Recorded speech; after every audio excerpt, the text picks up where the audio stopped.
Merci à tous d'être là aujourd'hui. Moi, je suis vraiment, vraiment ravie parce que depuis mon arrivée au CLUSIF en 2019, j'attendais qu'on traite ce thème de conférence. Donc voilà, c'est sourire aujourd'hui, grand sourire. Je trouve que ces deux disciplines ont tout à se dire et c'est vraiment formidable que le comité de programme se soit engagé dans cette voie.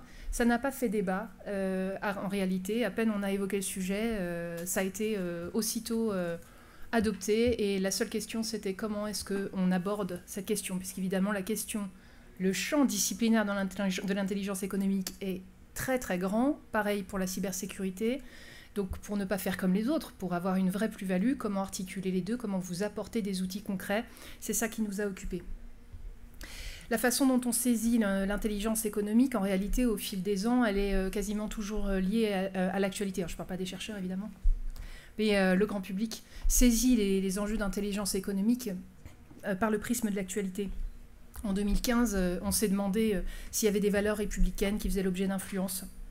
Les révolutions arabes, on s'est posé la question de ce que c'était que le soft power. Avec le Covid, on a découvert que peut-être la souveraineté économique, ça valait le coup. Un pont qui s'effondre en Italie, on se dit mais en fait on a des infrastructures critiques. Les révolutions technologiques, l'IA, le quantique, et puis tout d'un coup on réalise qu'on a des facs et des écoles, et peut-être même des investisseurs, et que tout ça vaut la peine de s'interroger. Et bien sûr la guerre, avec le spectacle qui est insupportable évidemment de l'impuissance relative, parfois totale, des instances internationales qui nous rappellent douloureusement que la démocratie, c'est pas juste un exercice un peu élaboré de convivialité. Je citais 4 exemples, mais évidemment, les spécialistes vous en diront beaucoup plus. C'est histoire d'amorcer un peu le débat. Aujourd'hui, dans l'actualité, on entend beaucoup parler de guerre de l'information, pas que dans l'actualité, dans les conférences aussi, y compris sur le plan cyber. J'ai l'impression, peut-être les intervenants me donneront tort, que c'est un peu le terme qui surnage en ce moment. La guerre de l'information, c'est donc le fil que je vais tirer pour vous expliquer comment on est parti de là au comité de programme.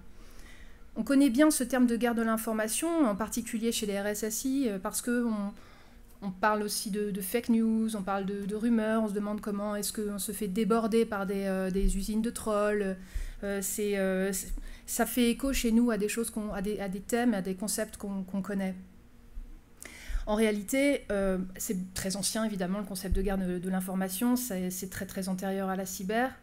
Et je voulais parler de 4 piliers qui structurent cette guerre de l'information, et peut-être on va voir que ça nous rappelle un peu la cybersécurité.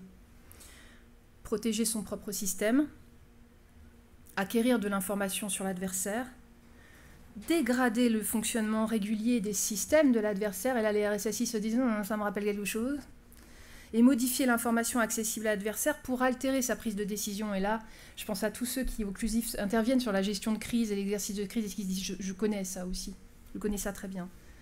Donc, c'est plus un concept simplement de défense nationale, ça concerne absolument tout le monde, et nos RSSI particulièrement.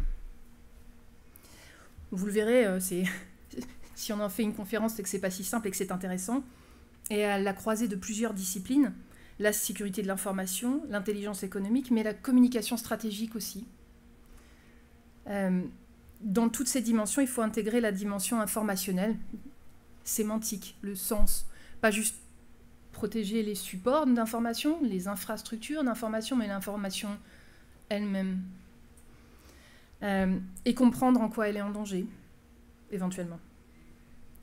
Et voilà que, à mon avis, le spécialiste de l'intelligence économique a des choses à nous dire et peut intervenir dans la prise de décision cyber. Et c'est compliqué. C'est compliqué parce qu'on peut être tenté d'avoir 2 ou 3 jolies formules, de mettre en place une veille, gadget, et puis de faire comme d'habitude, parce que d'habitude c'est mieux. L'intelligence économique, comme la cybersécurité du reste, c'est quelque chose dont on n'a pas vraiment envie de parler quand tout va bien. On n'a pas envie d'en parler quand tout va bien, parce qu'on pense souvent, et plutôt après des années de ronron, après des années de routine, après qu'on ait décidé de rien changer, après qu'on ait décidé de ne pas écouter les lanceurs d'alerte, tous les gêneurs, les empêcheurs de tourner en rond, je regarde Claire, parce qu'on me fait rire sur les histoires d'installation d'applications. Quand on a dit oui à toutes les installations d'applications, au bout de quelques années, quelques mois, quelques jours, on fait face aux conséquences et on se dit anticipation a du bon. Donc adapter au monde économique des techniques, des postures, des valeurs, des convictions qui viennent à la base du monde du renseignement, ça permet au RSSI peut-être, vous me le direz, de développer des éléments, des compétences, des techniques, des véhicules, des outils offensifs et défensifs. Alors voilà le bel agenda de la conférence, voilà les questions qu'on a posées à nos différents intervenants et je suis particulièrement ravie qu'on fasse un crochet par les territoires, ça me tient beaucoup à cœur parce que j'ai vu à quel point c'était compliqué. C'est très compliqué la question des territoires puisqu'évidemment ça mêle des acteurs qui n'ont pas forcément l'habitude de se parler, donc je suis vraiment particulièrement ravie qu'on en parle aujourd'hui. Donc en nous choisissant de nous pencher sur les intersections entre cybersécurité et intelligence économique, on se situe vraiment sur cet axe.